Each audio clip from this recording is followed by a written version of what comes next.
Good afternoon. Thank you for attending the meeting today. We're going to be looking at the pamphlet that's been created. It's about the safety of LFPA Warner campus. These are about our procedures and our information. So we're going to be kind of going over what this brochure has and the information that's provided. So it really does begin of being a shared responsibility and leadership for our school. The safety and security of our students is shared. It's not on administration. It's not just on staff. It's on all of us. This really includes for also being prepared for situations that may compromise the safety and daily due diligence for campus security and safety. There are things that we can do on a daily basis to make sure that we are providing the safe and security of our students. First is that making sure that we are always actively supervising our students. That's been one of the main emphases that we do have when we do our staff training at the beginning of the year, is that we're always talking about that you have to be supervising at recess, in classrooms, in the hallways, common areas, lunchroom, bathrooms, and gym. So those are all of our main areas that we do sometimes have conflicts. So we want to make sure that we're always having a presence and we're supervising the students. We want to make sure that when we're on duty in the morning, that everyone is present. We do have teachers that are opening car doors for families, and we also have students that are playing on both sides of the building so that we do have sufficient staff also that supervises both sides of the building.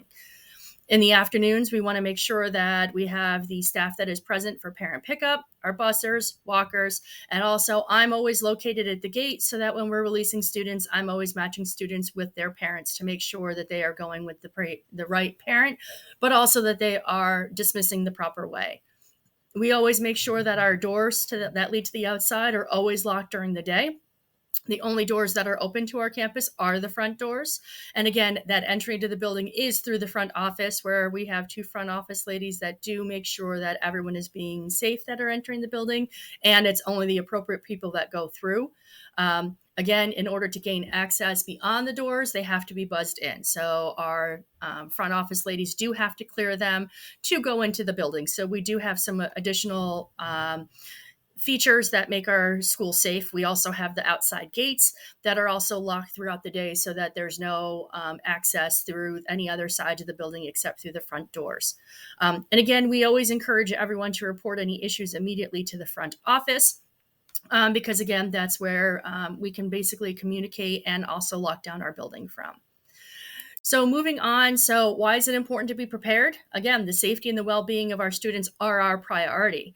We need to make sure that we're always prepared in case of an emergency that could compromise the safety of our school. We do this through drills, trainings, preparedness, and policies and the procedures. So 3 examples that we have here as to how we would handle a situation on campus. The first one is if we had a problem with our HVAC system, if that means it was making it unsafe for anyone to be in the building. The first thing is that school administration would contact our maintenance supervisor.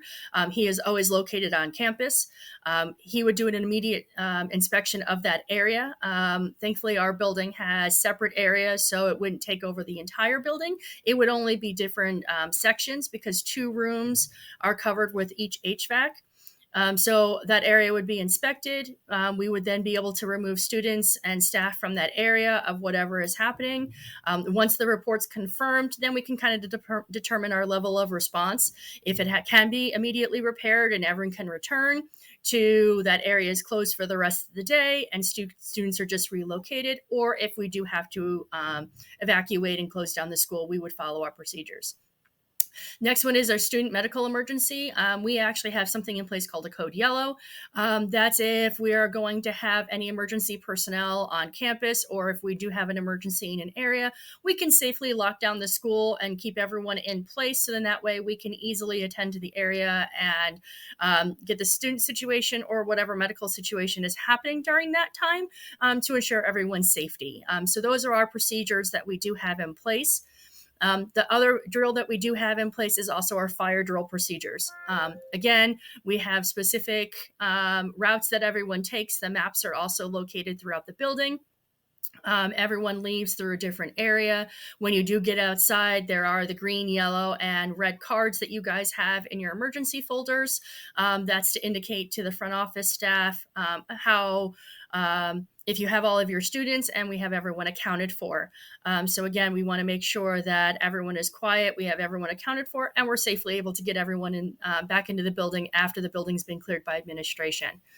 One of the things we also want to note is that we always want to communicate our procedures and policies to our parents.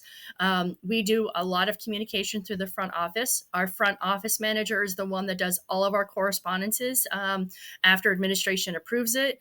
So any updates that we need to them to know about safety and security or anything that is going on in the building is always sent through the front office. We can do mass emails, we can do letters sent home to each student, and we also do social media posts. So again, all of this has been created by myself. I do all the training for our school, so you guys are used to seeing these things come from me. This is just a very simple way of presenting our information, so you can kind of see as a quick sample of some of the things that we do here. Again, if you're ever concerned about how to respond to a situation, you contact me for additional training and support. And again, the biggest takeaway is that it's always important to remember that in any situation, the best response is just to stay calm and not to panic. So thank you for your time today. And again, we'll be looking forward to future trainings and continuing our work on keeping our students safe and protected.